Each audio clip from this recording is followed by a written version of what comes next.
Buenas noches con todos los presentes, buenas noches también a las personas que nos ven a través de Facebook. Bueno, en esta oportunidad, continuando con el curso de estadística aplicada en Stata y R, e introducción a R, pues tengo el grato placer de poder presentar al doctor Sergio Goicoechea Lugo. Él es médico egresado de la Universidad San Martín de Porres, actualmente maestrando en lo que viene a ser Ciencias e Investigación Epidemiológica en la Universidad Peruana Cayetano Heredia.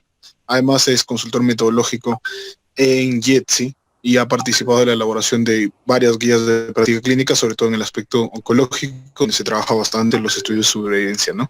Entonces, doctor Sergio, muchas gracias por haber aceptado la invitación. Realmente nuevamente le agradezco y bueno, le doy el pase para que pueda iniciar.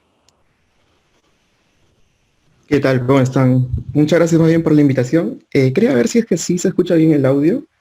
¿Todo, se ve también la pantalla? Sí, la pantalla se ve, el audio también. A ver, Ok, no sé si los demás también nos pueden confirmar, chicos, por el chat, aunque sea. Sí, se ve y se escucha perfectamente, doctor. excelente, muchas gracias. En cualquier momento, chicos, si es que hay algún problema con el audio, de repente se pierde la comunicación, la señal, por favor me lo hacen saber para repetir quizás esa parte que no se escuchó. Ok, bueno, nuevamente muchas gracias por la invitación. Ante todo, muy buenas tardes con todos los presentes. En esta clase, pues vamos a conversar un poco sobre lo que es la introducción al análisis de supervivencia. Sí, este es un tema bastante amplio y el objetivo, pues, de este tema es poder introducir algunos conceptos básicos, de repente algunas nociones terminológicas, el panorama general de cómo se hacen estos análisis de supervivencia, porque realmente hay bastante a profundidad para poder detallar. Sin embargo, como les menciono, esta es una pequeña clase introductoria sobre el tema. Bueno, estos son mis potenciales conflictos de interés. En este caso, pues no he recibido financiamiento de la industria ni ningún tipo de financiamiento. Y este es el temario que vamos a revisar todos juntos esta tarde, ¿no? Algunos conceptos básicos sobre el análisis de sobrevida. Vamos a hablar sobre todo de qué son los desenlaces de tiempo-evento, sobre qué son las censuras y por qué son importantes. Y también vamos a hablar de estas dos funciones, dos estimaciones que hacemos en estos análisis, que son la función de supervivencia y la función del hazard. Luego de eso vamos a hablar sobre los métodos para estimación de estas funciones de supervivencia, mediante tablas de Kaplan-Meier y tablas de vida, y también métodos de estimación de los hazards, como la regresión de Cox, ¿no? Finalmente vamos a hacer pues una práctica bastante didáctica y aplicativa de cómo podríamos hacer un análisis de supervivencia en nuestro programa STAT. ¿Ok? Entonces vamos a empezar con esta primera parte, que son los conceptos básicos, y hablando sobre los desenlaces de tiempo a evento.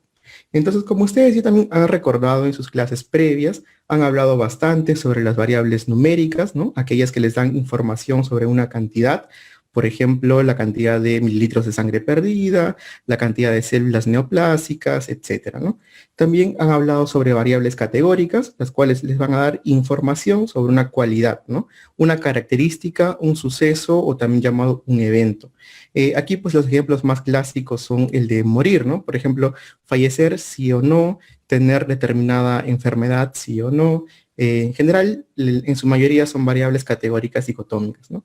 Entonces, ya durante las clases previas me parece que ya han podido ustedes ver algunos métodos de análisis estadístico para cada uno de estos tipos de variables, ¿no? Para las variables numéricas y para las variables categóricas.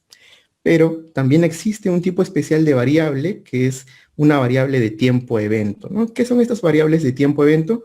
Pues son una especie de fusión entre estas dos variables. Combinan ciertos aspectos de variables numéricas y también ciertos aspectos de variables categóricas. Al final, este combinado pues nos va a dar, es una variable que nos va a dar información sobre el tiempo hasta la ocurrencia de un suceso. ¿Ok? Para entender un poquito mejor acerca de las variables de tiempo-evento, vamos a poner pues un pequeño esquema en el cual, como ustedes saben, en este tipo de estudios, en este tipo de análisis, lo que tenemos que tener en cuenta primero es cuál va a ser el inicio del seguimiento para estos participantes, ¿no? Plantear un tiempo cero. Entonces, a partir de ese tiempo cero que nosotros definamos en nuestros estudios o que leamos en los estudios publicados, pues va a pasar o va a transcurrir un tiempo determinado hasta que ocurra un evento. Todo este componente es la variable tiempo-evento, ¿no? Y con el tiempo, pues el tiempo puede ser medido en años, por ejemplo, puede ser el tiempo en años hasta que ocurra un evento, pero no solamente en años, sino que también pueden ser otras unidades, como por ejemplo el tiempo en meses o también el tiempo en días, por ejemplo, ¿no? Y de manera tradicional, pues el evento más clásico que se evaluaba con estos tipos de análisis era el evento de morir, de fatalidad. Entonces se evaluaban pues tradicionalmente el tiempo hasta la muerte, ¿no? El tiempo en años, meses o días hasta que sucedía la muerte. Sin embargo, este evento de morir no es el único que puede ser estudiado con este tipo de análisis, sino que también tenemos algunos otros eventos, como por ejemplo, progresión de la enfermedad. El tiempo que transcurre hasta que un paciente pues pasa, por ejemplo, de un estadio de cáncer 1 al 2, por ejemplo, ¿no? Es lo que definiríamos como progresión de la enfermedad. O también, por ejemplo, recurrencia de la enfermedad, ¿no? También bastante típico en los temas de neoplasias, en los cuales hay recurrencia de esta enfermedad neoplásica y se puede medir pues el tiempo en años, meses o días hasta que ocurra esta recurrencia de la enfermedad, ¿no? Pero como también pueden observar, pues no todos los eventos son malos o digamos no esperados, sino que también podrían haber eventos como el alta hospitalaria. Entonces también podríamos medir el tiempo que transcurre hasta que nosotros obtengamos el alta hospitalaria en algún participante, por ejemplo. Entonces, ¿qué es lo importante en estas variables de tiempo-evento? Que nosotros podemos identificar estos tres componentes.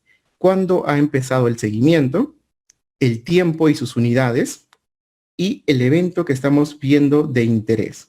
¿Sí? Entonces, esos son los tres grandes componentes de estas variables de tiempo a evento.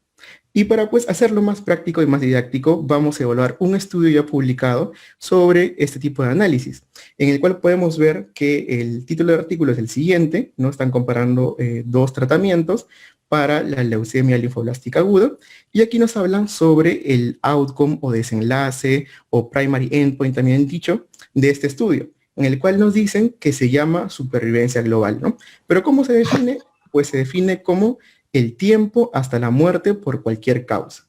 Entonces, en este caso, el evento es morir y el tiempo está siendo evaluado en días. Bueno, en esta parte no ha salido, pero en los métodos nos mencionan que es en días, ¿no?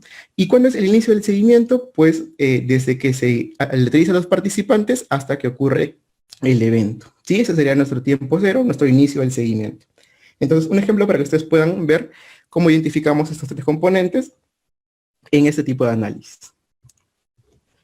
Muy bien, y ahora que hemos hablado un poquito sobre los desenlaces de tiempo-evento, vamos a ver algo, un otro tema también importante que son las censuras, ¿no? Entonces, aquí recordar un poco, como les mencionaba, pues nosotros hacemos un seguimiento de los participantes hasta que tengan un determinado evento, ¿no? Pero qué bonito sería, pues, que todos los participantes lleguen hasta la evaluación del evento. Pero sabemos que en la vida real eso no siempre sucede así, sino que en algunos casos los pacientes a veces abandonan el estudio o ya no pueden ser ubicados o sucede algo más con ellos, ¿no? Entonces, todos estos escenarios nosotros le denominamos censuras. Son situaciones pues en las que no se puede conocer el tiempo de sobrevida con exactitud, ¿no? Y como pueden ver, aquí tenemos algunos motivos de censuras durante los seguimientos. Por ejemplo, vamos a verlo con este gráfico de acá, ¿no? Supongamos que aquí nosotros tenemos a nuestros participantes en un estudio determinado, ¿no? El participante 1, 2, 3 y 4, y aquí los estamos siguiendo durante un tiempo que hemos determinado que sea en meses, ¿no? La cantidad de meses de seguimiento. Entonces, este primer participante, por ejemplo, está siendo evaluado durante nuestro estudio y luego por alguna razón ya no lo podemos ubicar, ¿no? Lo llamamos, vamos a su casa, intentamos ubicarlo, pero no hay indicios de dónde podría estar el participante. Entonces, en ese caso, los autores deciden censurar a este dato, ¿no? Hasta aquí nada más va a aportar información y ya no va a seguir aportando en el futuro. Es un participante censurado. ¿Cuál es otro escenario? Pues, por ejemplo, en este participante 2, vemos que está siendo evaluado durante, por ejemplo, 40 meses, pero al mes 40, por alguna razón, decide retirarse del estudio, ¿no? De repente hay algún conflicto, algún tema que hace que el paciente decida que ya no va a continuar y está en todo su derecho de retirarse, ¿no? Entonces, en ese caso, ese paciente también es considerado una censura. Pero ¿qué otros ejemplos más tenemos? Por ejemplo, en este paciente número 3, en el cual estamos evaluándolo, llegamos al mes número 10, por ejemplo, pero supongamos que este paciente, pues, digamos, fallece, pero no por el evento que estamos buscando, sino que posiblemente falleció a causa de una reacción adversa medicamentosa, por ejemplo, muy severa, que pues llevó al paciente a la muerte, ¿no? Entonces, en este caso, como ese evento fue, digamos, acontecido por no necesariamente lo que estamos evaluando, la enfermedad que estemos evaluando o la exposición de interés, este caso también podría ser censurado, ¿no? Entonces también censuramos a ese paciente. Y también hay otro escenario bien particular en el cual, por ejemplo, el participante, en este caso el participante número 4, está siendo seguido durante los meses, pero cuando terminamos el estudio, que está representado por esta línea roja, llega el fin del estudio y el paciente no desarrolla el evento. Entonces, en este caso también lo censuramos, pero a este caso le decimos que es una censura administrativa. Ese es un término que se utiliza para censurar a este tipo de participantes, este tipo de datos, ¿no? Entonces, como pueden ver, pues estos son algunos ejemplos de las censuras, ¿no? Y las censuras son bastante importantes en el seguimiento. ¿Por qué? Porque nuevamente nos aproximan a la realidad, ¿no? No siempre vamos a tener este escenario ideal en el cual todos los participantes permanezcan hasta el final del estudio, sino que pueden haber estas situaciones y es necesario tomarlas en cuenta al momento del análisis. Eso lo vamos a ver un poquito más adelante también, no se preocupen, vamos a hablar más sobre eso. ¿Okay? Pero ya hemos hablado entonces también de las censuras en este tipo de estudios. Ahora vamos a hablar acerca de la función de supervivencia y de la función del hazard, ¿no? Estas dos son las estimaciones que hacemos con los análisis de supervivencia. Cuando hacemos ese tipo de estudios, pues queremos obtener estas dos funciones o estas dos probabilidades o estimaciones, la supervivencia y el hazard, ¿no? ¿Qué es la supervivencia o la función de sobrevida, que también es denotado en los textos de esta manera? Pues es la probabilidad de sobrevivir pasado un determinado tiempo t, ¿no? Y su denotación matemática es esta, como ustedes pueden ver, ¿no? La probabilidad de sobrevivir dado que hemos pasado un tiempo t, ¿sí?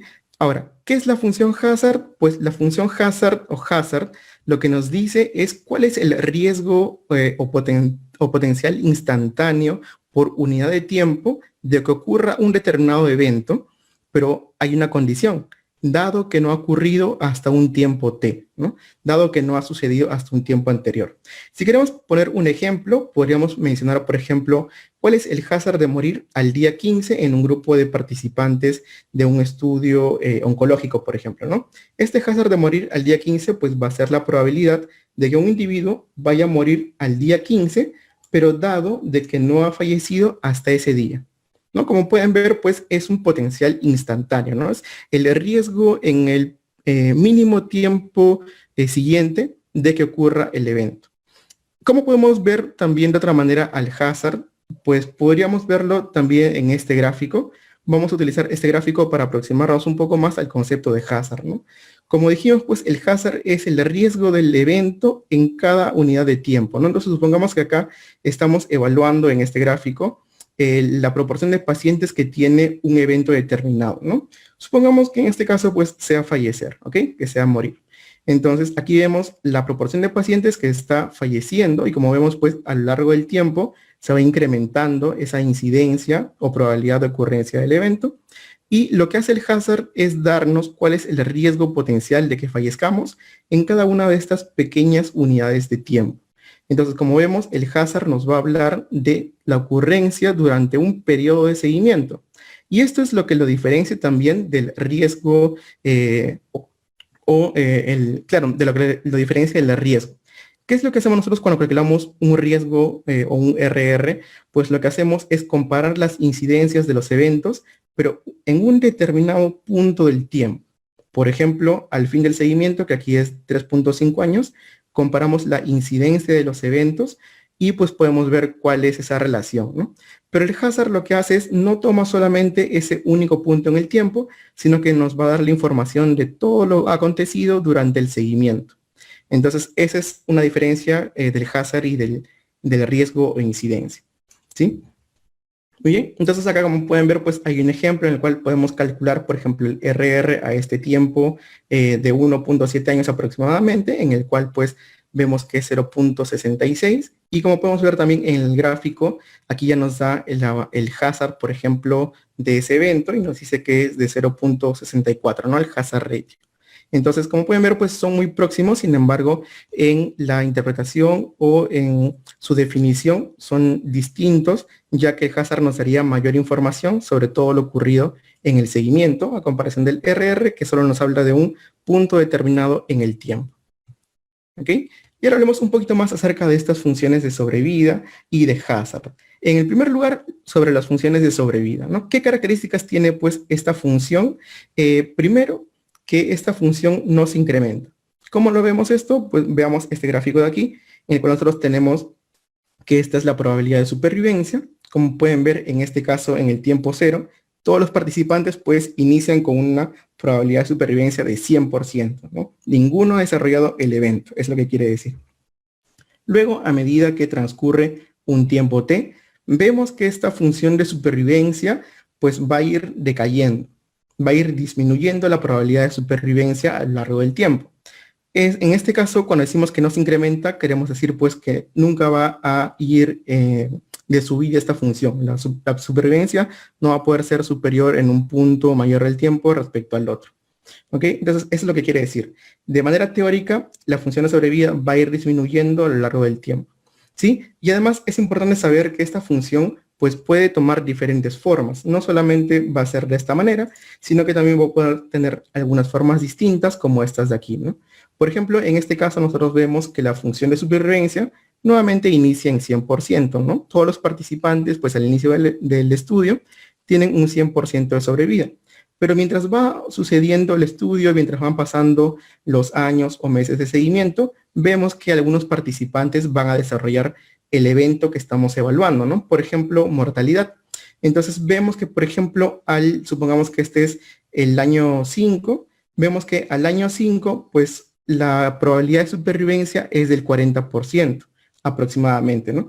¿Qué quiere decir eso? Pues que ya el 60% de los participantes ha tenido el evento, ha desarrollado el evento de estudio, ¿no? Ahora, comparémoslo con estas otras curvas de acá. Por ejemplo, en este caso nosotros vemos que en un periodo de tiempo de 5, esta supervivencia pues ha disminuido, digamos, de una manera importante, ¿no? 60% de los participantes tuvo el evento, la probabilidad de supervivencia solo es 40%.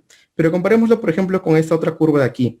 A este tiempo 5, como podemos ver, pues la supervivencia en este caso no ha variado mucho, ¿verdad? Es como si hubiera estado en una meseta y luego recién después del tiempo empieza a decaer. ¿De qué depende la forma de estas funciones? Pues depende del evento de interés que estemos estudiando y de la patología también que estemos abordando, ¿no? Por ejemplo, en caso de neoplasias, hay neoplasias más agresivas, pues que lamentablemente van a disminuir la probabilidad de supervivencia en un corto tiempo, ¿no? Sobre todo en estadios avanzados, en comparación con, por ejemplo, neoplasias que estén recién en etapas incipientes, en las cuales quizás todavía la sobrevida va a poder mantenerse. Entonces, para que tengan en cuenta que la supervivencia puede tomar distintas formas, pero no se incrementa y al final del tiempo siempre va a tender a cero. ¿Sí? Esas son las características de esta función de sobrevida. Ahora, si bien es cierto, eso nosotros lo vemos en la teoría, ¿no? Pero en la práctica nosotros vamos a tener un gráfico un poco distinto. Como estamos viendo, la curva de sobrevida en la práctica pues no tiene esa forma, digamos, tan suave, ¿no? De la pendiente, sino que en este caso se representa mediante estos escalones que representa cada uno la ocurrencia de eventos, es decir, cuando los pacientes desarrollan los desenlaces, ¿no? Y como estamos viendo, pues aquí es como si la escalera se cortara, ¿no? ¿Y por qué se corta? Pues porque tenemos un final del periodo de seguimiento, a comparación de en esta gráfica teórica en la cual pues el seguimiento es infinito, ¿no? Entonces es la manera de cómo se va a representar la función de sobrevida en los estudios. ¿Ok? Y ahora veamos sobre la función hazard, ¿no? Ya vimos la función de supervivencia, ahora vemos la función hazard. Recorremos entonces nuevamente algunos conceptos. La función de supervivencia es la probabilidad de sobrevivir al evento, mientras que la función hazard más bien es el riesgo potencial de desarrollar el evento. ¿Ok? Entonces, ¿qué características tiene esta función? En este caso, a diferencia de la función de supervivencia, la función hazard sí puede incrementarse, como pueden ver aquí, puede disminuir o puede permanecer en meseta, por ejemplo, ¿no? También hay que tener en cuenta que esta función puede tener una gran variación respecto al tiempo y que el tiempo cero, pues esta función de hazard puede ser mayor o igual a cero, pero no va a ser negativa. Ahora, También hay que tener en cuenta lo siguiente, que la función de supervivencia y función hazard tienen una relación bastante estrecha. Y eso lo vamos a ver de manera visual. ¿Ok? A continuación, en esta gráfica, lo que se les va a presentar son algunas partes de la curva, tanto de sobrevida como de hazard. Vamos a representar la curva de sobrevida con una línea de color azul y la función hazard como una línea de color rojo. ¿Sí? Entonces aquí tenemos nuestro tiempo de seguimiento y vamos a ver pues cuál es esta relación entre la supervivencia y el hazard. Entonces empezamos con la supervivencia, ¿no? Supongamos que estamos haciendo pues un estudio y todos los participantes, como sabemos, empiezan con un 100% de supervivencia, es decir, nadie ha desarrollado el evento y a medida que va pasando el tiempo, pues algunos van a ir desarrollándola, ¿no? Por lo tanto, pues la función de sobrevida o la probabilidad de supervivencia va a empezar a disminuir, como lo vemos aquí, ¿no? Entonces, ¿qué pasa? Eso es lo que pasa con la supervivencia, pero vamos a ver qué pasa con el hazard. Entonces, como dijimos, el hazard era casi como lo inverso, ¿no? En términos prácticos, digamos que es algo como lo inverso. Entonces, en este caso, por ejemplo, la función hazard va a empezar también en un determinado punto y si la supervivencia disminuye, la función hazard va a empezar a aumentar, ¿no? Entonces, es lo que pasaría en el primer segmento de esta curva. Ahora, supongamos que seguimos evaluando a los participantes y vemos que se forma una especie de meseta en nuestro estudio, ¿no? La supervivencia ya no cae, digamos, a una velocidad de X, sino que ya empieza como a que hacerse más lento ese decrecimiento. Entonces, si esto ha pasado con la supervivencia, ¿qué puede haber pasado con el hazard? El hazard, lo que probablemente haya podido suceder es de que ha disminuido, ¿no? Porque sabemos que aquí el hazard disminuido nos indica que la meseta de sobrevida va a permanecer más o menos constante, ¿no? La velocidad con la cual los pacientes o los participantes tienen los eventos, pues va a ser menor, porque ha caído el riesgo de ese evento. Y luego, ¿qué es lo que sucede con la sobrevida? Supongamos que en este caso vemos que ahora tiene una pendiente bastante pronunciada. Se desploma muy rápidamente.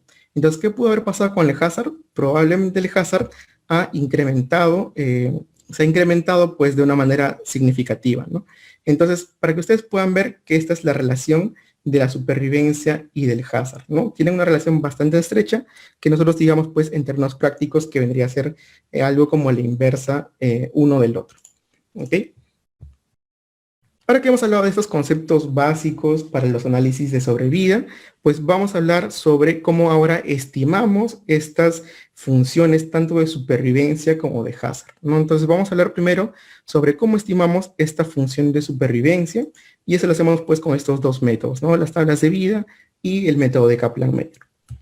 Entonces aquí tenemos esa comparativa entre estos dos métodos y qué es lo que hay que tener en cuenta. Primero, que tablas de vida realmente ya no se utiliza mucho, es algo que todavía podemos, digamos, hablar de manera teórica, conceptual, pero realmente ahora los estudios lo que utilizan son sobre todo métodos de Kaplan-Meier. Vamos a ver en un momento por qué razón, ¿no? Pero estas son algunas diferencias entre estos dos métodos. Las tablas de vida lo que hacen es, van a calcular esta supervivencia, pero lo hacen por intervalos, ¿no? Por ejemplo, aquí ustedes tienen este gráfico en el cual les van a presentar pues en el estudio estos intervalos de tiempo, ¿no? Por ejemplo, de 0 a 12 meses, supongamos que sean meses, y les van a decir pues cuánto es la supervivencia en ese intervalo, ¿no? También hay que tener en cuenta que las tablas de vida toman en cuenta las censuras para el cálculo. Recordemos nuevamente la importancia de las censuras, ¿no? Eran participantes en los cuales no se podía saber con exactitud cuál era la probabilidad de supervivencia. Pero en este caso, la tabla de vida los toma en cuenta para incluirlos en el cálculo de la sobrevida. ¿Ok? Por otro lado, los métodos de Kaplan-Meier lo que hacen es calculan la supervivencia, pero en un punto de tiempo específico en el cual ocurre el evento. Por eso es que cuando ustedes vean, digamos, tablas de Kaplan-Meier, van a ver pues que aquí les especifican el tiempo y les dicen, por ejemplo, en qué momento ha ocurrido un evento, ¿no? Por ejemplo, que nos dicen que ha ocurrido un evento en el tiempo 2, en el tiempo 5, en el tiempo 11, 12 y así. Y la diferencia también marcada con tablas de vida es que Kaplan-Meier, en este caso, no toma en cuenta las censuras para su cálculo. ¿Ok? Esas son las grandes diferencias entre tablas de vida y Kaplan-Meier. Ahora, nuevamente como les explicaba, ¿cuál es la razón por la cual los estudios utilizan más Kaplan-Meier y no tanto tablas de vida? Pues porque nuevamente, ¿cómo planteamos los intervalos? Esto es algo arbitrario, ¿no? El investigador o el grupo de investigadores plantea este intervalo de tiempo, y es algo que puede ser también bastante variable, ¿no? Y lo otro es que, pues, tomar en cuenta las censuras para el cálculo también podría inducirnos a ciertos errores, ¿no? Sobre todo queremos estimar lo que pasaría con la supervivencia de una manera un poco más conservadora, que es lo que hace Kaplan-Meier. Y ahora que hemos visto esos temas teóricos, vamos a ver también un poquito sobre los métodos de estimación del hazard, y esto lo hacemos pues mediante las regresiones de Cox, ¿sí? Entonces, ¿qué es la regresión de Cox? Es una regresión que modela el hazard de los desenlaces de tiempo-evento, pues entre un grupo y un grupo de referencia, ¿no? ¿Qué nos va a dar como resultado estos métodos de regresión de Cox? Nos van a dar las razones de hazard, o también llamados hazard ratios, denotados de esta manera, ¿no? Como HRs. ¿Y por qué es importante el uso de estos métodos de regresión de Cox? Pues porque nos van a permitir también el control de variables confusoras, ¿no? Entonces, como ustedes también ya han visto quizás en los temas previos, el control de variables confusoras es un tema súper importante, sobre todo en estos estudios que son observacionales, ¿no? Tenemos que tener en cuenta que hay que controlarlas, y eso lo hacemos mediante las regresiones. Entonces, esta regresión de Cox también nos permite esto. Aparte de modelar el hazard, nos permite el control de variables confusoras. ¿Y cómo es que hace esta estimación Cox? Pues, nuevamente, como también ya han visto en las clases previas, la fórmula matemática de estas regresiones es bastante similar a como ya las han revisado. En este caso, lo que hace Cox es calcularlo a partir de los logaritmos. El logaritmo de la función hazard, ¿sí? Y como pueden ver aquí, lo que hace es incluye el logaritmo de un hazard basal y le suma pues lo que ustedes ya conocen, las demás covariables junto con sus estimados, ¿no? Más o menos eso es como calcula Cox los hazard ratios.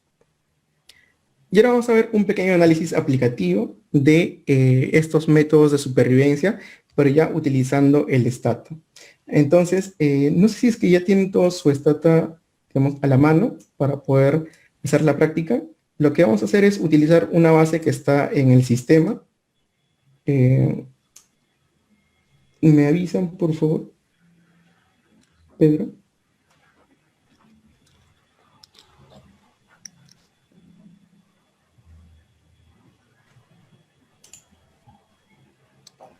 ¿Sí? Ok, entonces por favor vayan cargando el stata y vamos a hacer pues esta práctica con estos pasos, ¿no? Aquí les traigo pues una propuesta de unos pasos, digamos, prácticos para que puedan hacer los análisis con las bases que ustedes tengan, en este caso utilizando la base de Stata. Más o menos son los pasos los siguientes. Lo que hacemos primero, luego de, claro, evaluar la base, ver que esté limpia, que no tengamos datos no plausibles, y hacer toda esta limpieza, lo que hacemos es un seteo de la base de datos, porque es lo que se requiere para trabajar con análisis de supervivencia en Stata, ¿no? Vamos a ver ahorita los comandos, no se preocupen, pero son los pasos, digamos, de manera general, ¿no? Luego de hacer este seteo, pues vamos a empezar a hacer la estadística descriptiva de la población, de la muestra, mejor dicho, y eso lo hacemos, pues, lo expresamos mediante nuestra tabla 1, ¿no? Entonces, para esta estadística descriptiva, ustedes pueden utilizar los comandos y las clases que ya han llevado en los días previos sobre análisis descriptivo en Stata, ¿no? Y lo que vamos a ver nosotros también es esto de aquí, que es estadística bivariada, ¿no? Vamos a ver cómo comparamos estas curvas de sobrevida que sacábamos con el Kaplan-Meier mediante pruebas de hipótesis y también pruebas gráficas. Luego de eso, lo que hacemos pues es plasmarlo como si fuera nuestra tabla 2, entre comillas, ¿no? Una tabla de estadística bivariada de prueba de hipótesis. Y luego vamos a proceder pues a hacer un método de regresión también de hazard ratios crudos y ajustados que va a componer nuestra tabla 3. Y finalmente vamos a hacer la evaluación de los supuestos para el uso de esta regresión de Cox, ¿sí? Porque recuerden que todas las regresiones siempre tienen supuestos que cumplir para que puedan ser aplicadas en los análisis. Entonces, vamos a empezar con esta primera parte, que es hacer el seteo de la base, ¿sí? Voy a utilizar también mi Stata, pero aquí lo que les quiero explicar primero es esto, ¿no? Cuando nosotros hacemos el seteo de la base, ya luego de haber hecho esta limpieza, lo que tenemos que tener en cuenta es que hay que especificar la variable que representa el tiempo de seguimiento y la variable que representa al evento. Y esta variable que representa al evento tiene que denotarse de la siguiente manera, ¿no? Tiene que ser 1 la presencia del evento, ¿sí? Si es que ustedes en su base, por ejemplo, por alguna razón lo codificaron de manera inversa, Por favor, hay que tener en cuenta ese cambio en la base, para que la ocurrencia del evento sea igual a 1. Eso es lo necesario para el seteo. ¿Sí? Y el comando que vamos a utilizar pues es este de aquí, que se llama stset. Como ven, luego lo que le sigue es la variable que denota el tiempo de seguimiento. Luego sigue failure y entre paréntesis vamos a poner el nombre del evento o el outcome igual a 1. Que significa pues calcúlame el tiempo hasta que ocurre este evento, ¿no? Igual a 1. ¿Ok? Entonces vamos a utilizar nuestro stata.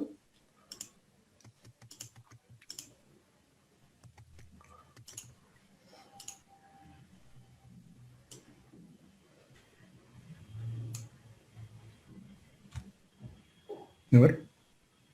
Me indican por favor si es que se ve. ¿Se puede ver la pantalla?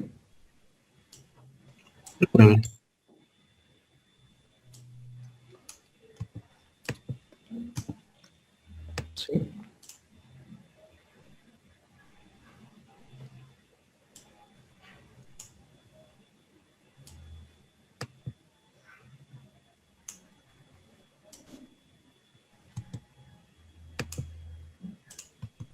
Ok. Se ve entonces, tengo acá al costado el do file y la ventana de stata por este lado de aquí. ¿Sí? Entonces, sí, ok, me indican que entonces se ve la pantalla. Sí, sí se debe ver. Gracias. Voy a aumentar la fuente para que se vea mejor. Ok.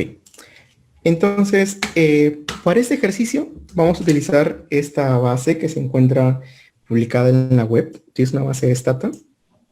Para llamar o invocar esta base, pues lo que hacemos es colocar este comando aquí, que es web use stan3. ¿Sí? Y damos clic a enter. Y nos va a aparecer lo siguiente, ¿no? Nos dice, ok, esta dice ya he jalado esta base, la he invocado. Es una base que tiene pues como población pacientes con problemas cardíacos, ¿sí? En la cual se ha visto una intervención que es el trasplante cardíaco probablemente. El control es no trasplante, no realizarse el trasplante. Y el desenlace que se plantea aquí es el tiempo en días hasta la muerte, ¿sí? Ese va a ser nuestro desenlace. Entonces, aquí nuevamente lo que hacemos es hacer un pequeño análisis de la base de datos que tenemos.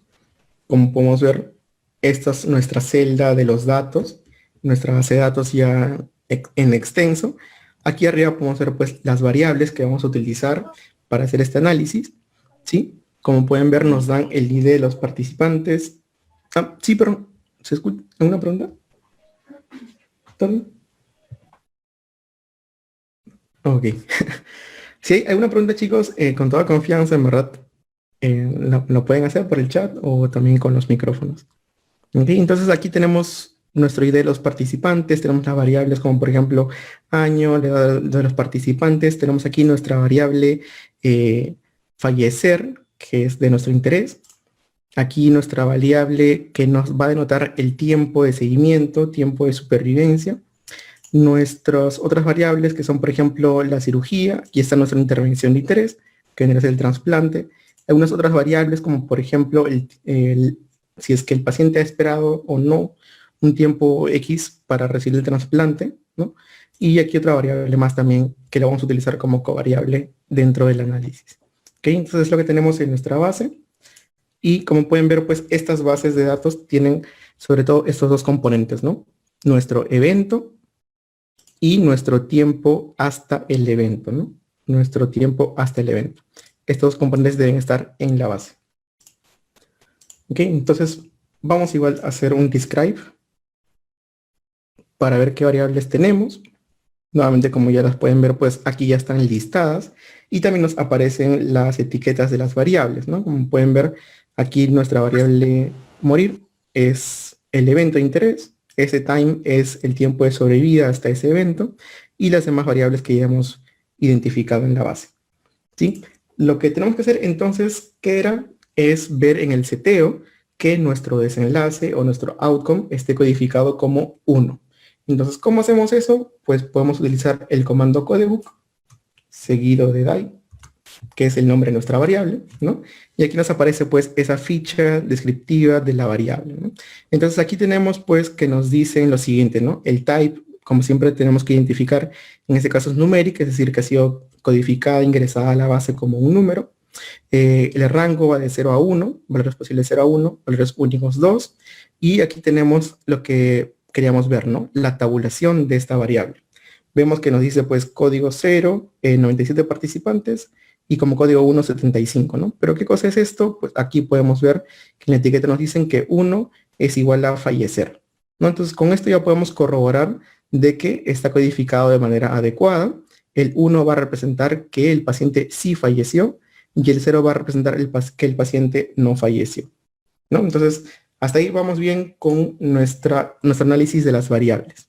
Entonces, ya que tenemos en cuenta eso, ahora ya recién vamos a proceder con el seteo de la base, y para eso utilizamos este comando de aquí, que se llama stset, seguido de la variable que denota el tiempo de seguimiento, que en este caso, como vimos, pues era stime, ¿sí? stime, coma, failure, y entre paréntesis va a ir la variable que denota al evento, que como vimos es fallecer, die, igual a 1, ¿no? Entonces, eso es el comando que utilizamos para setear esta base. Entonces, la seteamos, y aquí nos aparece esta siguiente información, ¿no? Como pueden ver, aquí está ya corrido el seteo, nos dice, nos especifica otra vez, ¿no? Que tu evento, pues, igual a 1, va a estar codificado de esta manera, con esta variable die. Tienes en total 172 observaciones, ¿no? O sea, 172 participantes, de los cuales 75 han tenido el evento que es fallecer, ¿no? 75 de estos 172 fallecieron. Y aquí nos hablan sobre el tiempo de seguimiento, en este caso en días, recordemos que era tiempo en días hasta la muerte, ¿sí? Tiempo de seguimiento en días hasta la ocurrencia del fallecimiento, pero de todos los participantes, ¿no? Que como podemos ver, pues suman 60.591 días participantes. ¿Ok? Entonces tenemos ese dato de aquí. Aquí tenemos otro dato. No se ve.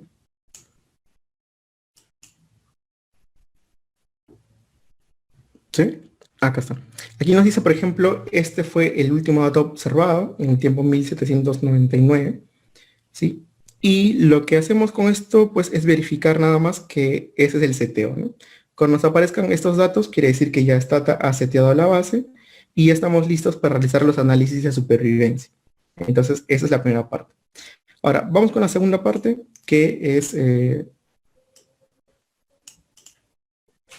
aquí, la estadística descriptiva, ¿no?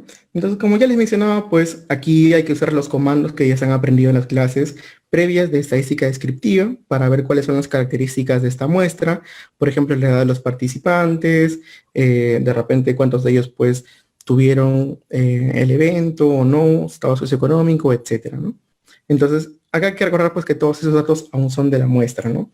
Son datos de la muestra que estamos evaluando. Y ahora ya en el paso 3 lo que hacemos es nuestra estadística bivariada. En este caso, ya como les dije, vamos a empezar a estimar nuestras funciones de supervivencia. Y recuerdan cuáles eran los métodos, pues dos, ¿no? Las tablas de vida y el método de Kaplan-Meier. En este caso vamos a hacer el ejercicio con ambos métodos, ¿sí? Vamos a sacar ambas tablas. Pongo nuevamente la base.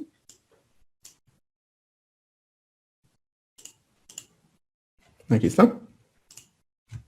Entonces, en este tercer paso, vamos a hacer las estimaciones de la supervivencia, primero con tablas de vida, ¿sí? Entonces, lo que hacemos es colocar este comando. Primero vamos a hacerlo para toda la muestra.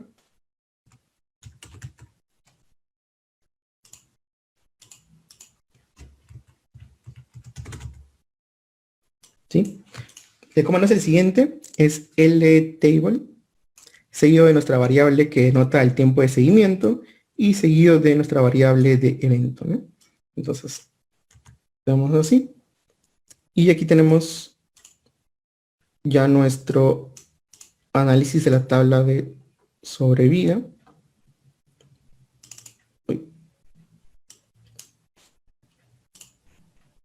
¿no?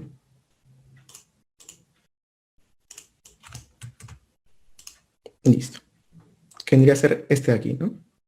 Entonces, como pueden ver, esta es la tabla de vida. ¿Cómo la reconocemos? Porque en la tabla de vida va a aparecer lo siguiente, ¿no? La primera columna nos va a decir el intervalo, que Stata por default calcula como un intervalo de 1, ¿no? En este caso recordemos pues que el seguimiento estaba siendo hecho en días, entonces va a ser del día 1 al día 2, que es lo que ha pasado. Y aquí tenemos la cantidad de participantes. En este caso, como vemos, pues son 172 participantes que empezaron el estudio. En esta otra columna nos va a decir cuántas, en este caso, fallecimientos, cuántos eventos ha ocurrido en este intervalo, que en este caso es 1. Aquí vemos en esta otra columna que nos dice lost, pero este lost lo que realmente representa es a las censuras. Sí, es la forma como Stata lo denomina, pero esto significa la cantidad de personas censuradas, ¿no? En este caso vemos pues que para este intervalo no ha habido ninguna censura, ¿no? Y luego aquí vemos ya lo que queremos, que vendría a ser nuestra función o nuestra probabilidad de supervivencia, que como vemos para este intervalo es de 0.99%, ¿no? ¿Por qué? Porque ha habido un fallecimiento, ¿no? Entonces, recuerden, la función de supervivencia es la probabilidad de sobrevivir al evento, ¿sí? Pasado un tiempo t, ¿no? Que en este caso, bueno, está dado por este intervalo. Luego aquí Stata nos presenta también los intervalos de confianza para cada uno de estos estimados de la supervivencia, ¿sí? Que es una ventaja también aquí en el Stata. Ok, Silvana me pregunta qué significa la censura. La censura, como lo dijimos, pues es un evento en el cual, por ejemplo, el participante sale del estudio o ya no puede ser, digamos, seguido, se pierde el participante, no puede ser ubicado o tiene no desarrolla el evento durante todo el seguimiento, ¿no? Entonces son situaciones en las cuales no se puede saber con exactitud cuál va a ser la probabilidad de supervivencia de ese participante, por lo cual pues es censurado el dato. ¿Sí? Entonces eso es lo que hay que considerar al leer esas tablas de vida, ¿sí? Entonces acá tenemos también que evaluar lo siguiente, vemos cada uno de los intervalos, vemos este intervalo también que va del 2 al 3, del 3 al 4, para cada uno de ellos pues va a ocurrir cierta cantidad de eventos, como en este caso vemos 3 fallecimientos más en ese intervalo, ninguna censura por el momento y la supervivencia pues continúa disminuyendo. ¿Por qué? Porque primero tenemos menos cantidad de participantes que ahora están en riesgo, ya que ya hay un fallecido, y tenemos esta cantidad de eventos que ha ocurrido, ¿no? Entonces, la supervivencia va a ir disminuyendo. Si es que lo vemos esto de manera gráfica, pues imaginemos que la supervivencia está cayendo a medida que va transcurriendo el tiempo, en este caso los intervalos, ¿no? Entonces, de esta manera vamos a ver que para todos estos intervalos vamos a tener una determinada supervivencia y al final, en este último punto de evaluación, tenemos que aquí ocurren 2 fallecimientos más y la probabilidad de supervivencia total al finalizar pues estos eventos es de 36%, ¿no? Enrique me pregunta si es que existe un máximo de censuras. No existe un máximo de censuras, pero hay que tener en cuenta que mientras más censuras tengamos, nos crea más problemas. ¿Y por qué razón? Porque perdemos más cantidad de participantes y por lo tanto nuestros intervalos de confianza se vuelven menos precisos, se amplían, se anchan y también pues los datos, tenemos que preocuparnos por qué se están perdiendo los participantes, ¿no? Averiguar también el motivo de la censura. Si es que están abandonando por alguna razón, también podría perjudicar quizás a la validez de los datos. Pero no existe un máximo número de censuras. Eso ocurre, digamos, según la situación de cada uno de los escenarios que estemos evaluando, ¿no? Lo que no queremos es que hayan pues bastantes censuras, ¿no? Mientras más censuras tengamos, más problemas tenemos. Así que queremos evitar al máximo que ocurran censuras. Sí, entonces eso es con respecto a las tablas de vida, ¿sí? Ahora lo que vamos a hacer pues es evaluar en este caso.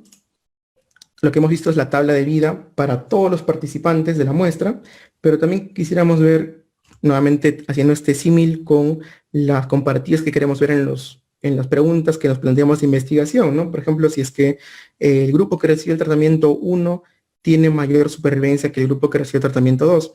Entonces, ¿cómo hacemos eso? En este caso, nuestro tratamiento es trasplante, ¿no? Entonces, lo que hacemos es nuevamente colocar este comando, LTable, nuestra variable de tiempo, que representa el tiempo, nuestra variable de evento, y le colocamos coma by y por el grupo que estemos evaluando, ¿no? En este caso, pues nuestra intervención es si recibió o no trasplante, ¿no? Entonces, en este caso, colocamos este comando y como vemos aquí nos va a hacer el cálculo para estos dos grupos. Aquí tenemos el primer cálculo, que es para aquellos que no recibieron trasplante, y como podemos ver, nos ofrece también la probabilidad de supervivencia en el último momento, que fue de casi 6%, ¿no? Y para este grupo de pacientes que sí recibió el trasplante, nos da esta probabilidad de supervivencia al final, que vendría a ser de 43%. Entonces, como podemos ver, ¿en qué grupo hay una mayor probabilidad de supervivencia? Pues aquí ya podríamos evaluar que en el grupo que recibió el trasplante tiene 43% de probabilidad de supervivencia versus el 6% de probabilidad de supervivencia de los participantes que no recibieron trasplante, ¿sí? Entonces, es un análisis muy general que podemos hacer por el momento, simplemente usando esas tablas de vida, pero también podemos tener en cuenta de que estos intervalos nosotros podemos especificar qué tan amplio queremos que sea el intervalo, ¿no? Por ejemplo, en este caso, si estamos evaluando pues el tiempo en días, queremos verlo, por ejemplo, en años, lo que hacemos es colocar nuevamente todo este comando, pero agregándole esto de aquí, interval, y entre paréntesis el tiempo del intervalo, ¿no? En este caso, cada 350 días, 365 días, para que sea un año. Y lo corremos. Y como pueden ver, pues los intervalos ahora han, digamos, se han ampliado, ¿no? Ahora el intervalo va de 0 a 365 días, del día 365 al día 730 y del día 1095 al 1460. Y lo mismo para ambos grupos, ¿no? Nos va a presentar los datos para ambos grupos. Enrique me pregunta, en la interpretación también se tendría que mencionar a cuántos días se tiene esa probabilidad de supervivencia. Claro, y eso por ejemplo lo vemos nosotros cuando planteamos los desenlaces o la definición de los desenlaces, ya qué tiempo van a ser evaluados. Por ejemplo, en cáncer suelen haber evaluaciones a los 3 años, a los 5 años. Cuando los cánceres son muy agresivos o la probabilidad de supervivencia es poca, por lo general pues se evalúan al año o a los 2 años, ¿no? Entonces en esos casos, por ejemplo, se compara la probabilidad de supervivencia al año para cada uno de los grupos, por ejemplo, ¿no? Y ahí ustedes tienen esa estimación. Pero nuevamente en esta parte estamos ahorita solamente haciendo la descripción, viendo la probabilidad de supervivencia en ambos grupos, pero todavía no hemos profundizado en los análisis, ¿sí? Y esto solamente también con tablas de vida, que nuevamente, como les dije, ya no es el método más usado actualmente, ya que se prefiere utilizar los métodos de Kaplan-Meier, ¿sí? Y eso es lo que justamente vamos a hacer ahora. Pero antes de eso, también quiero mostrarles esto, ¿no? Las tablas de vida, si bien lo podemos ver de manera, digamos, numérica en esta parte de la salida de Stata, también podemos hacer un gráfico a partir de la tabla de vida. ¿Y eso cómo lo hacemos? Pues con este otro comando de aquí, ¿no? En este caso, hacemos una curva de sobrevida a partir de una tabla de vida, ¿sí? Para todos los participantes de nuestra muestra. Que en este caso, como podemos ver, pues la supervivencia va disminuyendo, como vimos, a lo largo de que pasa el tiempo de seguimiento, ¿no? Ahora, si queremos ver también la supervivencia por cada uno de los grupos, podemos hacer el mismo comando, solamente que le agregamos ahora lo siguiente. Le agregamos esta parte de acá, que vendría a ser que nos estime los gráficos según los grupos de tratamiento, ¿no? Si es que recibió o no recibió trasplante. Bien, entonces en este caso corremos el comando y en este caso nos aparecen dos estimados, ¿no? Uno para el grupo que recibió y otro para el grupo que no recibió el tratamiento. En este caso parece una curva, digamos, constante, pero es por el intervalo que estamos tomando en el tiempo, ¿no? Si es que nosotros, por ejemplo, no pusiéramos los intervalos, o sea, no hubiéramos ampliado los intervalos, tendríamos lo siguiente. ¿Ven? Como pueden ver, por ejemplo, en este caso, en los pacientes que no recibieron el trasplante, la supervivencia, la probabilidad de supervivencia cae muy bruscamente en los primeros días de evaluación o de seguimiento, ¿no? Mientras que, por ejemplo, en este otro grupo, aquellos participantes que sí recibieron el tratamiento, en este caso el trasplante, tienen una supervivencia que, si bien es cierto, decae, pero decae a un modo, digamos, menos abrupto, ¿no? No es tan empinado, no tiene una pendiente tan amplia como este.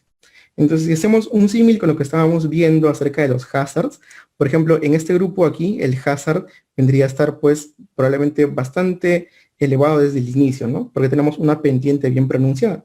Mientras que en este caso, probablemente el hazard esté yendo todavía, digamos, a una pendiente no tan empinada, sino a un ritmo de crecimiento un poco más despacio. Por eso es que tendríamos esta curva de aquí de sobrevida un poco más alargada. Okay, y eso es con respecto a las tablas de vida, ¿sí? Utilizando tablas de vida.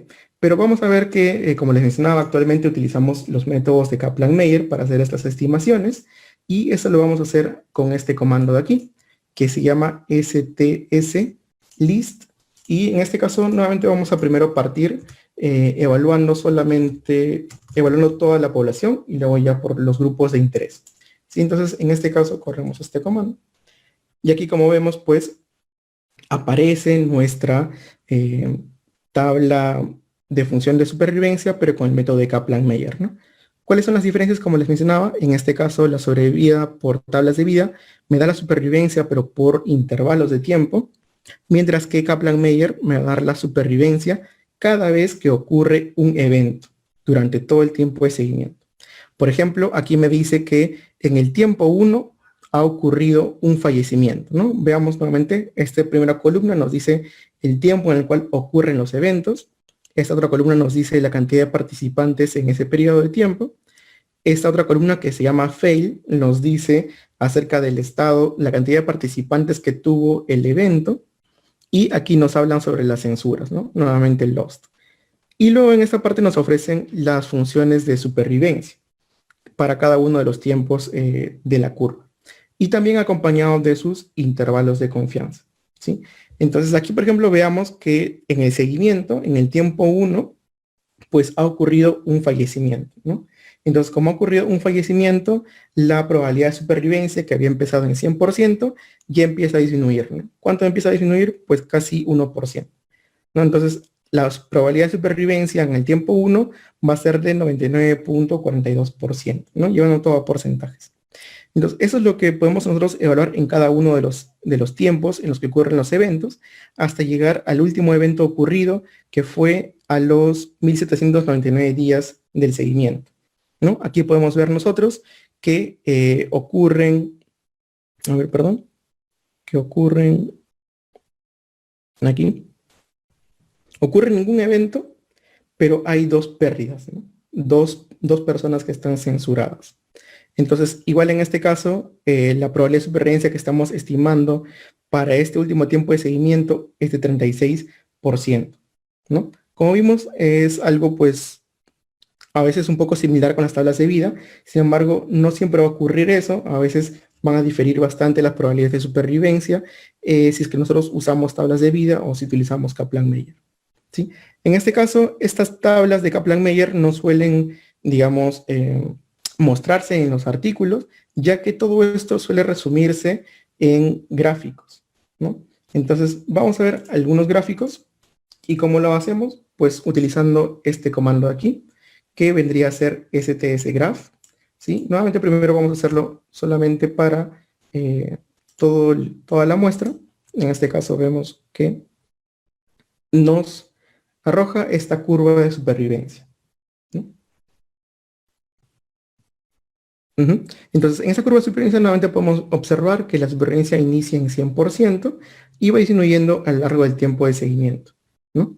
Entonces, como les mencionaba, todo esto es para la muestra, pero nosotros queremos estimar las curvas de sobrevida según un grupo de interés, según una intervención de interés, ¿no? O una exposición de interés.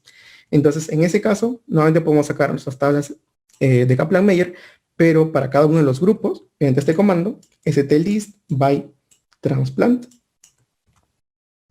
Corremos y vemos nuevamente que el programa ahora me va a arrojar los resultados, pero para cada uno de los grupos, ¿no? Entonces, aquí, ¿cuál fue la probabilidad de supervivencia para los participantes que no recibieron trasplante, pues vamos hasta acá, hasta la última, fue de 6% aproximadamente, ¿no? ¿Y cuánto fue la probabilidad de supervivencia para aquellos que recibieron el trasplante?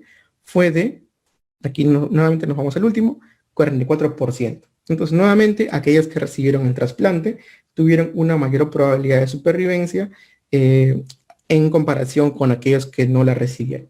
¿Sí? Entonces, nuevamente, esas son las tablas, pero lo que más nos es útil es ver toda esta información en los gráficos, ¿no?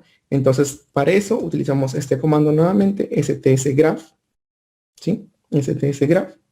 Pero ahora le especificamos que queremos los gráficos según los grupos de intervención o tratamiento, ¿no? Entonces, corremos este comando y ahora obtenemos las curvas de sobrevida con el método de Kaplan-Meier, pero para cada uno de los grupos, ¿no? ¿Qué grupo es cuál? Pues acá podemos ver la leyenda que nos dice que aquellos participantes o la curva de sobrevida de los participantes en azul es aquellos que no recibieron el trasplante, mientras que la curva de sobrevida roja es la de aquellos participantes que sí recibieron el trasplante, ¿sí? Entonces, aquí ya podemos hacer una comparación entre estas curvas, ¿no? Y aquí podríamos decir, pues, qué grupo de participantes tuvo una mayor supervivencia. Según el gráfico, podríamos concluir que aquellos participantes que recibieron el trasplante, pues tuvieron una mayor probabilidad de supervivencia en comparación con aquellos que no la recibieron, ¿no? Nuevamente podemos ver, pues, por ejemplo, evaluando al día 500, vemos que aquí casi el 10%, la probabilidad de supervivencia, digamos, la probabilidad de supervivencia en los participantes que no recibieron el trasplante al día 500 fue de casi 10%, ¿no? Mientras que la probabilidad de supervivencia en aquellos que sí recibieron el trasplante fue, para este mismo día, fue de aproximadamente 60%, ¿no? Aproximadamente. Entonces, así es como nosotros también leemos nuestras curvas de supervivencia. Entonces, lo que hemos hecho ahorita es una comparación bastante visual, ¿no? Lo que nosotros queremos hacer, sobre todo, es ya una inferencia a la población. Recordemos que estos son los datos, pues, de nuestra muestra. Y finalmente nosotros queremos concluir, pero en base a la población de interés.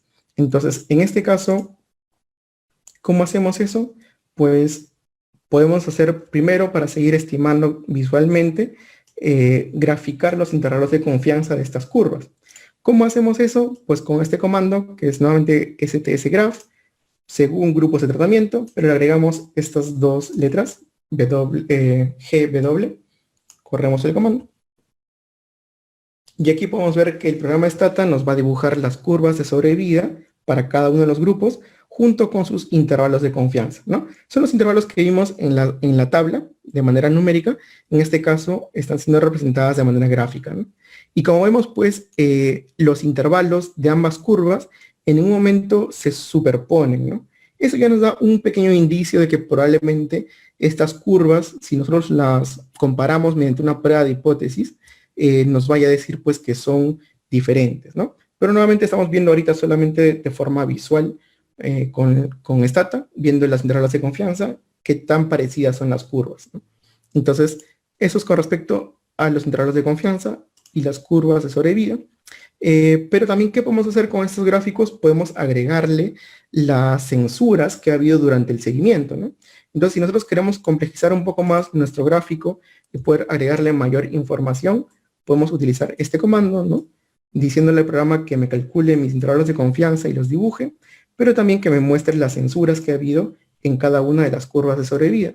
Entonces yo corro mi comando y, como podemos ver, nos aparecen las curvas nuevamente con sus intervalos, pero ahora nos aparecen estas pequeñas púas en las curvas, ¿no? Cada una de estas puitas o pequeñas rayas significa una censura, ¿sí? Significan pacientes censurados. Probablemente eso también lo hayan visto ustedes en algunos artículos en los cuales los gráficos de Kaplan-Meier suelen presentarse de esta manera, ¿no? ¿Y por qué? Porque nuevamente esto les ayuda a tener una idea de cuántos participantes pudieron haberse censurado en cada una de las curvas, ¿no? Lo ideal es que hayan, pues, pocas censuras en ambas curvas.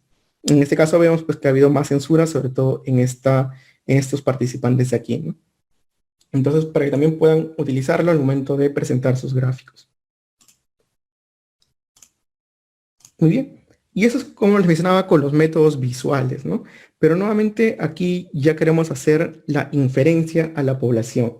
Entonces nosotros hemos podido tener unos indicios de si es que estas curvas serían diferentes o no, pero necesitamos una prueba de hipótesis para poder decirlo con significancia estadística.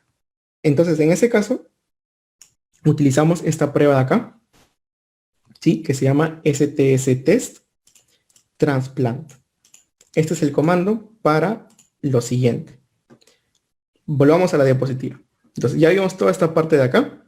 Ahora vamos a hacer esta comparación de las curvas de sobrevida, como lo dijimos, lo hemos visto con los gráficos, pero podemos hacer una prueba de hipótesis que se llama la prueba de log rank test. Y ese es el comando que acaban de ver para esa prueba. ¿Sí? Es el comando para el log rank test. Lo importante cuando ustedes tengan pruebas de hipótesis es identificar cuál es la hipótesis nula. En este caso, la hipótesis nula es la siguiente, ¿no? En la población que estamos estudiando, en este caso, según el ejemplo, en la población de estos pacientes con problemas cardíacos, ¿no? Las curvas de supervivencia son iguales entre aquellos que recibieron trasplante y aquellos que no recibieron trasplante. Eso es lo que nos plantea la hipótesis nula, que las curvas de supervivencia son iguales. ¿Ok? Y la hipótesis alterna nos dice que en la población de interés las curvas de supervivencia son diferentes. ¿Ok? Entonces, ahora lo que vamos a hacer con Stata es poder hacer el cálculo de esa prueba de hipótesis con nuestro comando, ¿no? Entonces, el comando para log rank test es STS-Test seguido de mi variable de exposición de interés, ¿no? En este caso, trasplante. Entonces, corremos el comando. Y aquí nos aparece lo siguiente, ¿no? Como podemos ver, nos dice log rank test, la prueba de log rank test para comparación de curvas de sobrevida.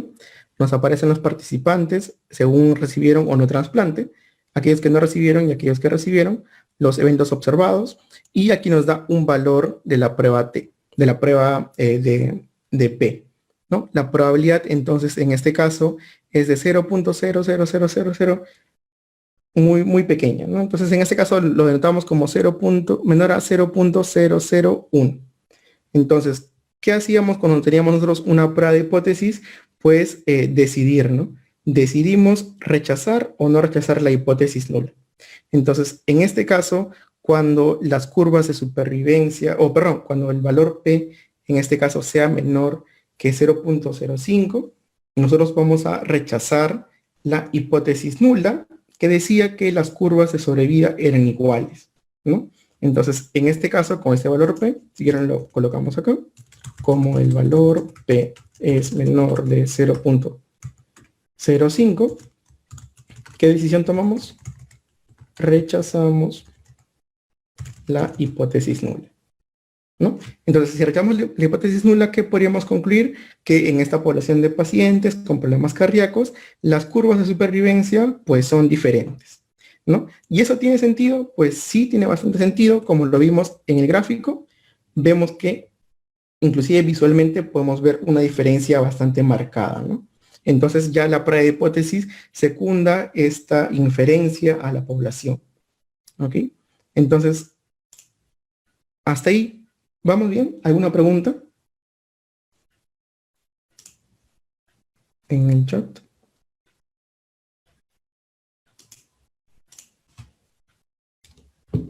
¿Está bien? Excelente. Muy bien. Entonces continuamos. Como les dijimos, este es el tercer paso todavía, ¿no? La estadística bivariada, comparando las curvas de supervivencia con una prueba de hipótesis que es el log rank test.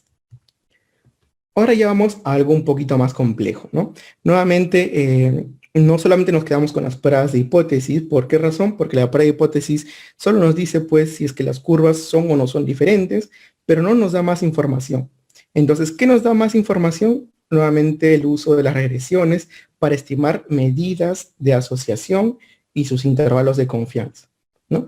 Entonces, en este caso, recordemos lo que hacemos con la regresión de Cox es modelar hazards, ¿no? Modelamos hazards en un grupo y lo comparamos con el hazard en el otro grupo.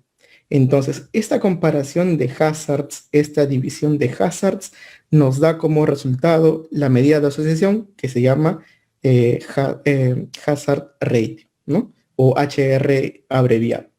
Entonces, es la medida de asociación que utilizamos para evaluar variables que son de tiempo a evento. ¿Sí? Si recordamos con las anteriores clases, pues por ejemplo las variables categóricas se evaluaban con otras medidas de asociación, ¿no? Como eran el RR o el OR, la razón de prevalencias, por ejemplo, entre otros.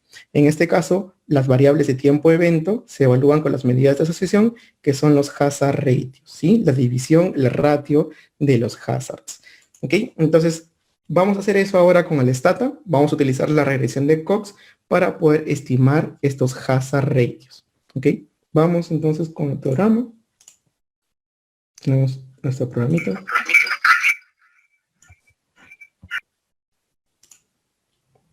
¿Ok? Entonces vamos con esta parte de regresión de Cox, en la cual ya vamos a estimar los hazard ratios, pero primero estimamos los hazard ratios crudos, ¿no? Es decir, solamente comparando el desenlace contra nuestra exposición de interés. Estas dos variables solamente van a entrar a tallar. ¿Ok? Y el comando es el siguiente, es stcox seguido de mi variable de exposición o intervención de interés, ¿no? Ahora, ¿qué es lo interesante con esta regresión? Que como también pueden ver, a diferencia de los comandos en los cuales ustedes ya han usado, digamos, métodos de regresión, recuerdan que los comandos anteriores para las otras regresiones incluían la variable de desenlace, ¿no? Incluían nuestro outcome dentro del comando. En este caso, stcox ya está asumiendo, gracias al seteo que hemos hecho, por eso es tan importante el seteo que hacemos al inicio, que ya hemos fijado cuál es nuestro desenlace. Entonces, por esa razón, solamente colocamos ya nuestra variable de exposición o intervención, ¿no? Que en este caso vendría a ser, pues, el uso del trasplante, ¿sí? Coma y HR, ¿no? HR, ¿para qué? Para decirle a Stata de que me calcule los hazard ratios, ¿ok? Entonces, corremos la regresión y aquí tenemos lo siguiente, ¿no? Nuevamente ya Stata ha corrido la regresión, me da algunos datos de los modelos y de su iteración, cuál ha sido el mejor modelo elegido, la cantidad de participantes, en este caso vemos que son 172 participantes, el tiempo en riesgo total, que es lo que también habíamos evaluado al inicio, ¿no? Y aquí ya nos aparece la salida de lo que queremos evaluar, ¿no? En este caso, ya también recordando un poquito la interpretación de las salidas, vamos a hacer la interpretación de este hazard ratio de aquí, ¿no? Entonces, ¿cómo nosotros haríamos la interpretación de este hazard ratio, ¿no? Como vemos, el HR nos ha salido 0.13 para esta variable de trasplante. Entonces, ¿cómo lo interpretamos? Pues, si me ayudan también en el chat sería genial, si es que también pueden escribir sus interpretaciones y así los comparamos. Yo también acá lo voy escribiendo, ¿no? Entonces, ¿cómo lo interpretamos? Pues sería que en la población de personas con problemas cardíacos, porque recordemos que ya estamos haciendo la inferencia a la población, ¿sí? El hazard, ¿sí? El hazard, porque recuerden que estamos comparando hazards, el hazard del evento, que en este caso vendría a ser morir, ¿no? El hazard de morir en aquellos que recibieron trasplante,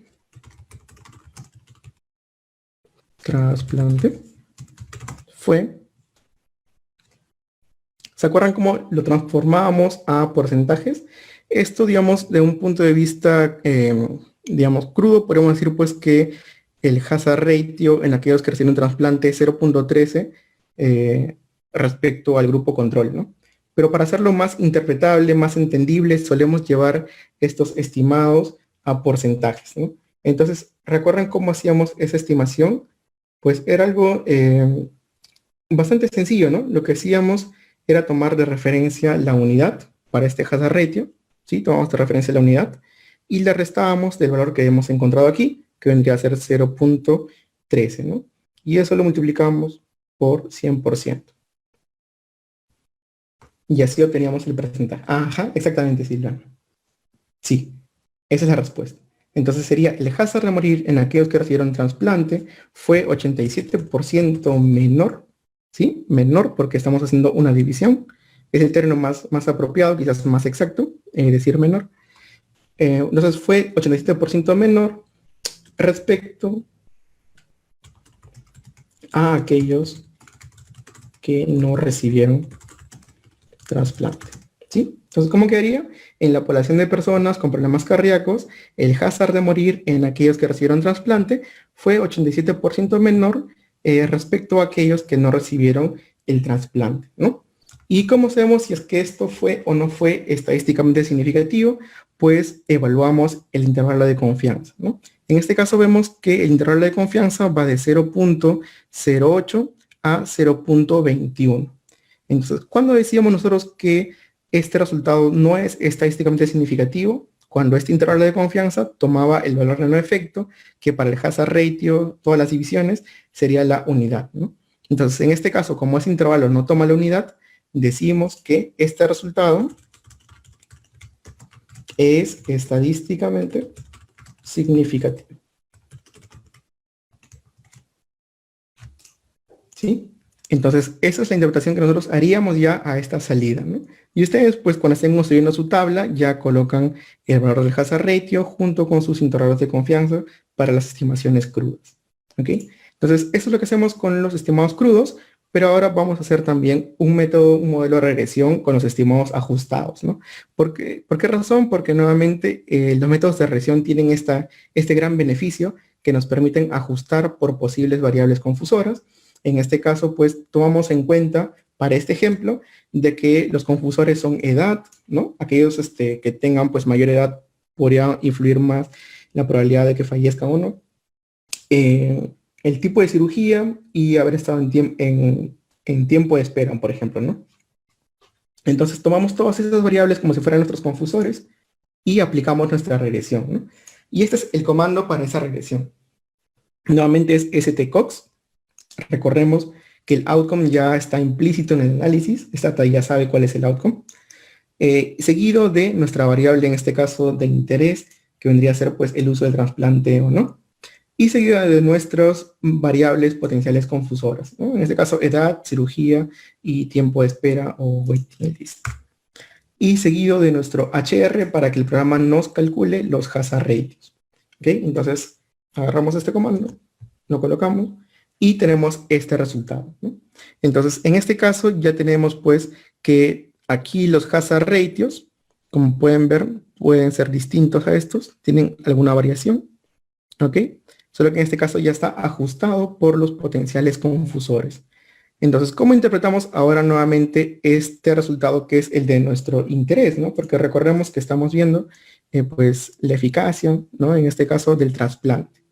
Entonces, ¿cómo lo interpretaríamos? Nuevamente, tenemos que tener en cuenta de que esto ya es una inferencia, entonces sería en la población de personas con problemas cardíacos, el hazard de morir en aquellos que recibieron el trasplante fue, en este caso, fue 88% aproximadamente. 88% menor respecto a aquellos.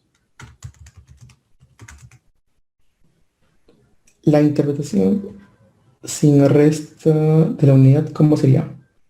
Ah, ya, ok. Si es que no restaríamos la unidad y solo lo interpretamos según el hazard, lo que diríamos pues es que aquellos pacientes que recibieron, o el hazard ratio de aquellos pacientes que recibieron trasplante es 0.12 veces el hazard ratio de aquellos en comparación con aquellos que no lo recibieron.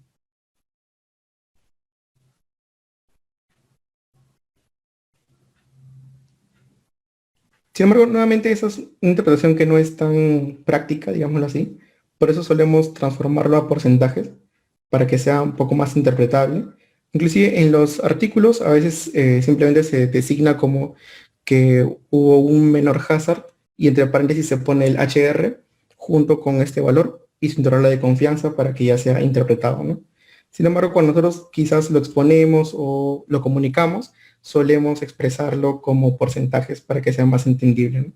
Es decir que el riesgo, entre comillas, ¿no? El hazard fue 88% menor, es más entendible, es más práctico de comunicar.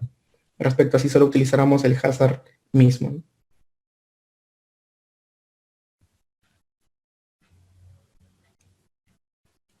Ujú. Ok, entonces en esta parte lo que hacemos, aparte de decir esto, de cuál fue el resultado, ¿no? De aquellos que no recibieron trasplante, también tenemos que mencionar que este resultado pues está siendo ajustado, ¿no? Entonces esto ajustado por los confusores, edad, cirugía y estar en espera. Y este resultado, en este caso nuevamente evaluamos nuestro intervalo de confianza y vemos si es que fue estadísticamente significativo o no. Y en este caso vemos que sí lo fue, ¿no? Nuevamente el intervalo no toma el valor de no efecto, por lo tanto decimos que este resultado fue estadísticamente significativo. ¿Ok? Y así es como interpretaríamos nuevamente este hazard, pero ya ajustado por los potenciales confusores.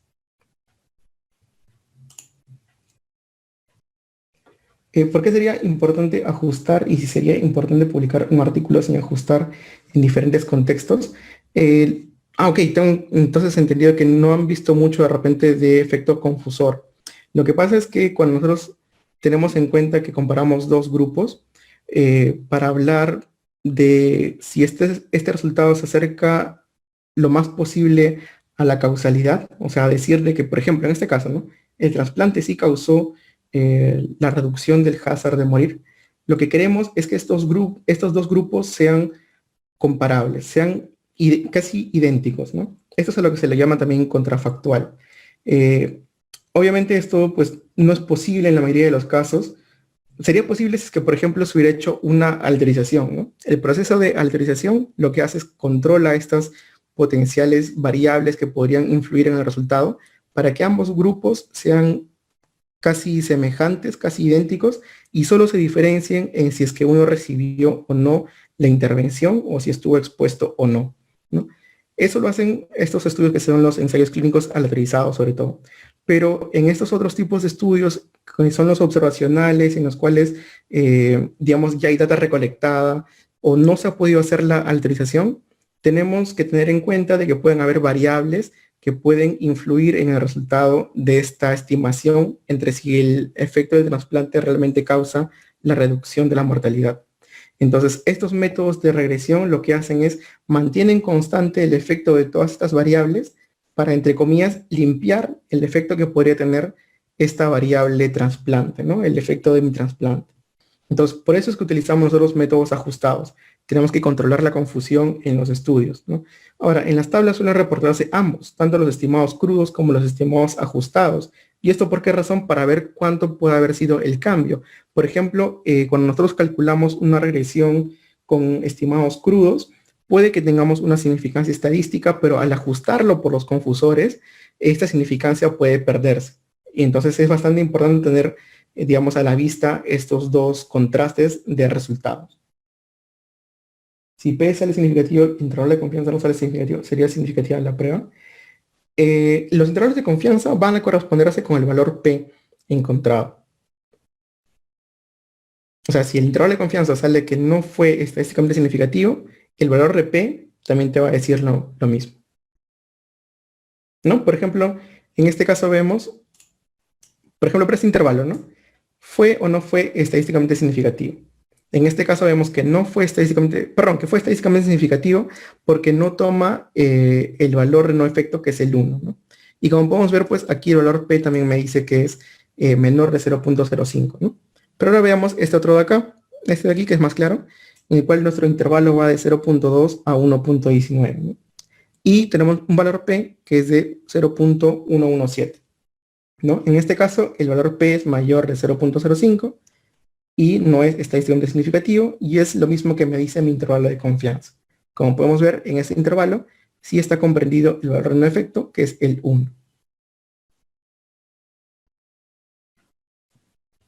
Si P sale significativo, ¿no sería posible un P menor? No. Se corresponden el intervalo de confianza con el valor P. el valor Z. El valor Z es, ¿ya han visto algo de valor P y de cómo se calcula? Para calcular el valor P lo que hacemos es hacer una especie de estandarización a una distribución de promedios muestrales y en base a eso definimos un Z y calculamos la probabilidad de ese Z. Pero no se preocupen, lo que sobre todo tendrían que evaluar acá en la salida del stata es esto de aquí, ¿no? Los hazard ratios que ustedes van a obtener junto con los intervalos de confianza que van a obtener para todo este modelo que ya está ajustado por confusores, ¿sí? Entonces, en nuestro ejemplo ya tenemos el resultado para el efecto del trasplante ajustado por los potenciales confusores. Muy bien. Y ahora, como les mencionaba, pues esto no queda aquí. No es simplemente realizar el análisis estadístico con la regresión de Cox y ya, sino que hay que tener en cuenta que hay que evaluar los supuestos para utilizar esta regresión, ¿no? Eso es bastante importante y a veces solemos olvidarnos de que tenemos que evaluar los supuestos para utilizar estas herramientas. Algunos supuestos de la regresión de Cox son, por ejemplo, el de observaciones independientes, ¿no? Que la medición de una observación en un participante no influya en la medición de la observación de otro participante, ¿no? Censuras independientes también, un concepto bastante similar, la salida de un participante no estuvo condicionada por la salida de otro participante. Es lo que quiere decir censuras independientes. Pero quizás el más importante supuesto para utilizar la regresión de Cox sea este de aquí, que es el de proporcionalidad de los hazards. ¿Qué quiere decir esto? Pues que, por ejemplo, como ya habíamos visto, tenemos nosotros nuestra función hazard y estamos comparando en este caso dos grupos, ¿no? ¿Recuerdan? Aquellos que recibieron trasplante y aquellos que no recibieron trasplante. Entonces, ¿qué me dice este supuesto? Que para yo usar Cox tengo que tener lo siguiente, que por ejemplo mi grupo, digamos que no recibió trasplante, sea este de acá, que lo voy a poner con otro color. ¿Ok? Y su hazard sea este, por ejemplo, ¿no? Como vimos, pues se incrementa en un punto, de repente llega a una meseta y luego vuelve a incrementarse. El hazard, ¿ok? Estamos viendo ahorita los hazards. Hazards o riesgo de ocurrencia del evento, ¿ok? Los hazards. Entonces, esto ocurre en mi grupo de tratamiento que no recibió el trasplante. ¿Qué me dice este supuesto? Me dice que el hazard debe ser proporcional en los dos grupos a lo largo de todo el tiempo de seguimiento, ¿no? Entonces, para yo usar Cox, lo que tenía que pasar es que el hazard en el grupo de participantes que sí recibió el trasplante sea proporcional a este hazard de acá. Eso es lo que quiere decir. ¿Sí? Que ambos hazards, en este caso del grupo tratamiento 1, sea proporcional a este hazard de los participantes que no recibieron el trasplante. Ahora, esto tiene también métodos de evaluación, ¿no? Tiene métodos de evaluación gráficas y tiene métodos de evaluación también mediante pruebas de hipótesis. Aquí, por ejemplo, lo que les traigo son 3 métodos de evaluaciones gráficas. ¿Sí? Estos son los comandos, ahorita lo vamos a ver. Y un método de evaluación estadística que también nuevamente es una prueba de hipótesis en la cual la hipótesis nula es que los hazards son proporcionales. ¿Sí? Recordemos siempre la hipótesis nula, que los hazards son proporcionales. Entonces, eso es lo que debería pasar para yo utilizar recién mi regresión de Cox. Pero, ¿qué es lo que sucede? Sobre todo, por ejemplo, en estos, tomando en consideración la pandemia actual, ¿no? Sabemos que los hazards o los riesgos de repente podrían no ser proporcionales entre los grupos de participantes que reciban un tratamiento u otro para COVID, por ejemplo. ¿Por qué? Porque estos grupos han sido tratados probablemente con otros medicamentos, digamos, en distintos periodos de tiempo. Podrían haber recibido distintos manejos, de repente algunos más agresivos que otros. ¿Por qué razón? Porque no ha habido realmente pues una estandarización de cómo hacer el manejo de estos pacientes, ¿no? Como vimos, pues, al ser una pandemia en constante evolución, los métodos de tratamiento han ido cambiando rápidamente. Entonces, probablemente en esos escenarios en los cuales hay algo que ha cambiado el manejo de esta enfermedad, los hazards ya no podrían ser proporcionales, ¿sí? Y eso es lo que vamos a evaluar, como les digo a continuación, en nuestra base de datos. Entonces, aquí tenemos nuevamente nuestra base de datos. Tenemos estos supuestos aquí. Como vimos, ya hemos corrido pues la regresión, ¿no?, de Cox, y vamos a evaluar los supuestos para el uso de esta regresión, centrándonos en la evaluación de los hazard proporcionales.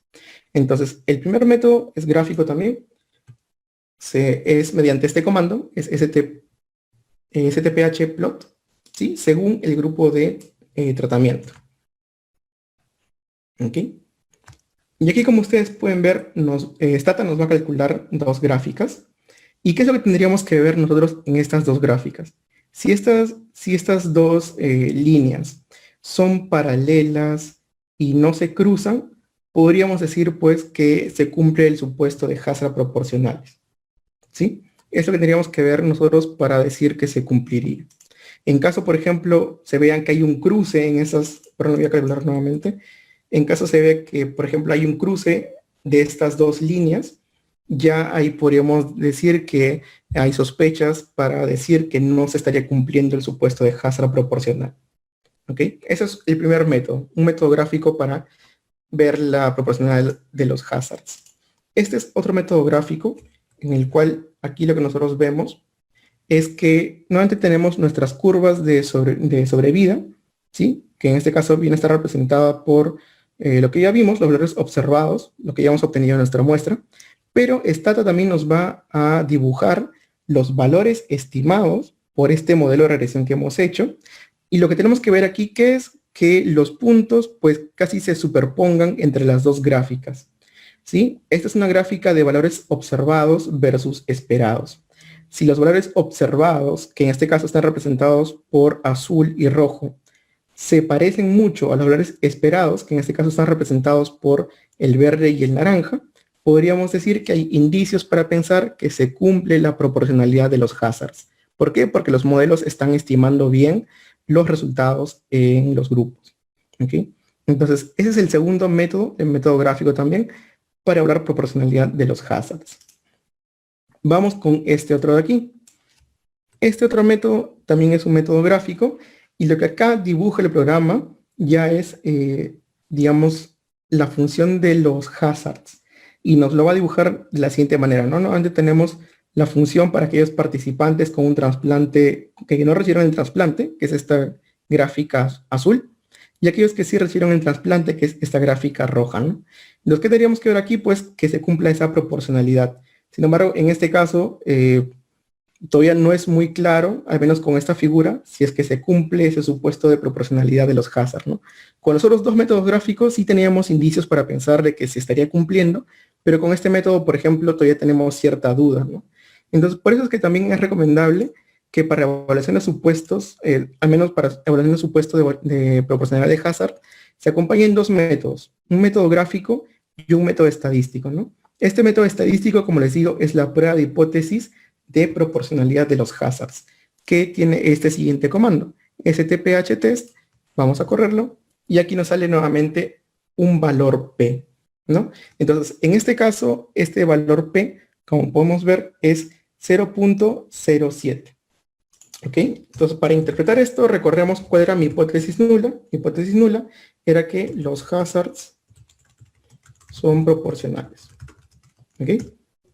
Entonces, yo tengo mi valor P, que es 0.07. Entonces, aquí, ¿cuál será mi decisión? Si es mayor a 0.05, yo no rechazo la hipótesis nula. ¿Y qué concluyo? Pues concluyo de que hay evidencia estadística para decir que los hazards serían proporcionales, ¿no? Visto tanto por métodos gráficos, como lo vimos acá, como por métodos estadísticos. Entonces, cuando esto ya se puede, digamos, se cumplen los supuestos para el uso de Cox, ya recién nosotros podemos aplicar, digamos, el método de regresión de Cox y mostrarlo en los artículos, ¿no? Pero ¿qué pasa cuando, por ejemplo, esto no se cumple? Van a haber situaciones, como les mencionaba, en las cuales no siempre los hazards van a ser proporcionales, ¿no? ¿Y eso cómo lo podemos representar? Pues, por ejemplo, cuando estamos leyendo un artículo, ¿no? Vemos que nos presentan un hazard ratio de 0.33 y tiene, pues, este intervalo de confianza para un determinado tratamiento, por ejemplo. Vemos que un